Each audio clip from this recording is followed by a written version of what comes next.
food, I absolutely love the food over there. I realized that like food here in America isn't nearly as good as over there. I remember being out there and feeling really good after I would eat. And then I realized eventually that my stomach would always feel not the best here in America. And I never knew because like I had grown up here in America.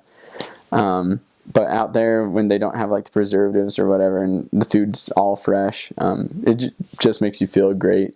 So it's a lot of vegetables, which you end up loving, and a lot of potatoes. There's a lot of traditional Russian dishes that are very, very popular over there, such as borscht, or which is like a beet soup, which I hardly ever find any missionaries that hate that soup. It's so good, and they usually put like some meat in there, and then some like vegetables and some sour cream on top. And their sour cream is incredible. And then there would be pelmeni, which is like almost like pot sticker type of a deal, like little pasta pieces with a meat inside, and you would eat that all the time as missionaries, especially because it was really cheap, and you can make a lot of it. And usually you would either boil it or fry it, and then you would put on some sauces that we love here in America, and you can typically find over there in the supermarket, such as like a sauce called Texicana, which is like almost like a salsa, nearest thing you can get to salsa over there, or you can put on like sweet chili sauce or something like that. And then they also like blini, which is Russian pancakes, which are almost like crepes.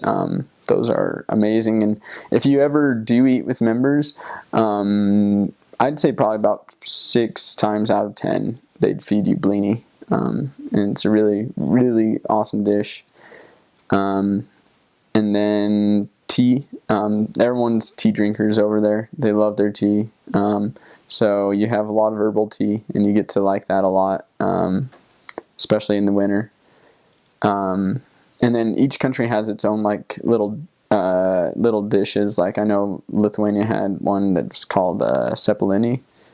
I think I probably butchered that name. So if any like Lithuanian speaker views this, I'm sorry. But that was like a potato dumpling, which was really good.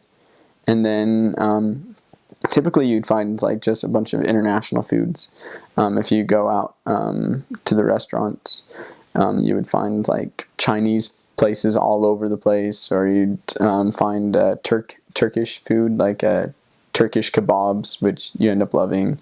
Probably one of my favorite places to eat was this Armenian restaurant that was in a city outside of Narva, Estonia, and it's called Ashot's Tavern or Pub or something like that. It was like a pub or a tavern, but we would have like traditional Armenian food, and those people, they know how to make food right. It was amazing. And then there would be tons of pizza places everywhere, but it's not typical American pizza. It's very Europeanized, so it's kind of interesting.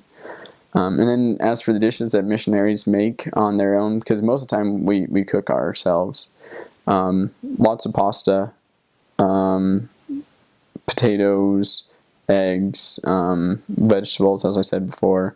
Most missionaries really, really end up loving red peppers over there, red bell peppers. They're amazing over there. They taste so good. And then like onions, and then that type of stuff you put in everything. And then Russians also love putting dill in everything, so you have a lot of that. So in the Baltic countries, there's 4 countries in the mission. There's Belarus, Latvia, Lithuania, and Estonia. And when I was there, at least, Estonia, well, actually, I'll start with none of the countries had a stake yet.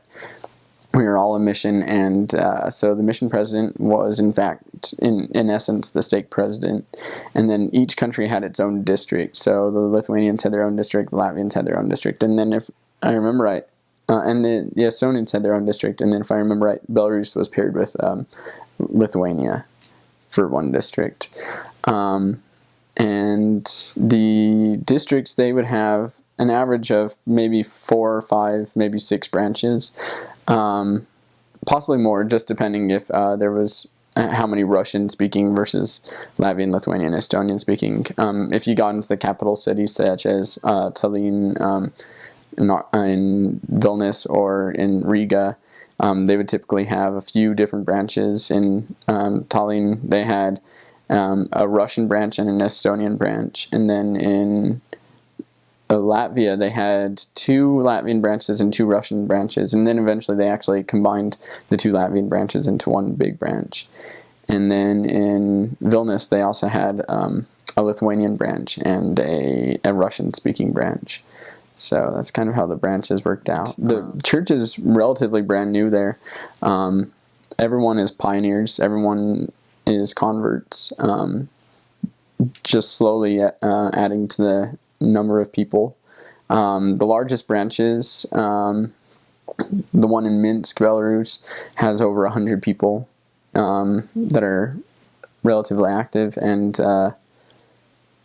so it kind of goes through there. And then there's the smallest branches, they probably have about 20-25 people active, and then there's a few groups at the time that were meeting in smaller cities where several years ago there used to be missionaries, but for some reason or another there weren't missionaries in that city anymore, so they had little groups of just members out there. 4 languages in my mission. There was Latvian, Lithuanian, Estonian, and Russian. And the Russian is spoken all throughout the Baltics, especially since it's a former Soviet power. You can kind of think of it as like Spanish here in America. And in each country, it depended which country it was, they had varying amounts of Russian people, and it also depended on the city that you were in. For instance, in Estonia, in most of the country, most people just speak Estonian. And then if they speak a second language, which most people do over there, most of the people would speak English, actually, especially the youth. The youth would always speak English, and sometimes the older people would speak Russian. But there was one city in Estonia that's right on the border with Russia, and it's called Narva, and everyone there pretty much is all Russian, so you can just speak Russian to your heart's content. And occasionally you'll see a sign out there that's actually written in Russian. Sometimes you'll get food that's labeled in Russian, so that was kind of a fun thing. But as a Russian speaker, it was kind of fun in all the countries, especially going shopping. You know, you'd go shopping and you wouldn't know what you would be buying because they'd be just labeled in the different languages. I remember once with my trainer in Vilnius, we got this block of cheese and we took it home and we tried it, and it was the nastiest cheese ever. And we called up some Lithuanian elders and we're like, hey, can you translate this for us? And we give them the name of it, and they laugh and they're like, that's vegetable cheese. It's like, oh man, that's nasty. So that's kind of a funny story. But eventually you start learning some of the other languages there, especially food terms, and sometimes basically how to speak. In Vilnius, I remember when we were in city center, most of the people didn't like it when we spoke Russian. Whenever I would introduce myself in Russian, occasionally I'd be yelled at. So sometimes I would begin in Lithuanian. It just depends where I was at, and I just simply say in Lithuanian, "How are you?" and "Good day." And then they'd start trying to speak to me in Lithuanian, and I'd be like, "Hey, I'm sorry. I only speak Russian. Can we speak Russian?" And after that, they would be always like really, really happy to speak Russian with me. But sometimes I would have to start in their own country, their own country's language. People are very nationalistic over there. So sometimes that creates a little bit of strife between the Russians and like the native languages and native speakers. So sometimes there's that animosity that you kind of have to like navigate and really, really just fill out the situations and get to know people. But it was awesome because you got to meet people from a few different cultures, you know, and a few different viewpoints, and really, really get to love all of them. So that was really, really awesome.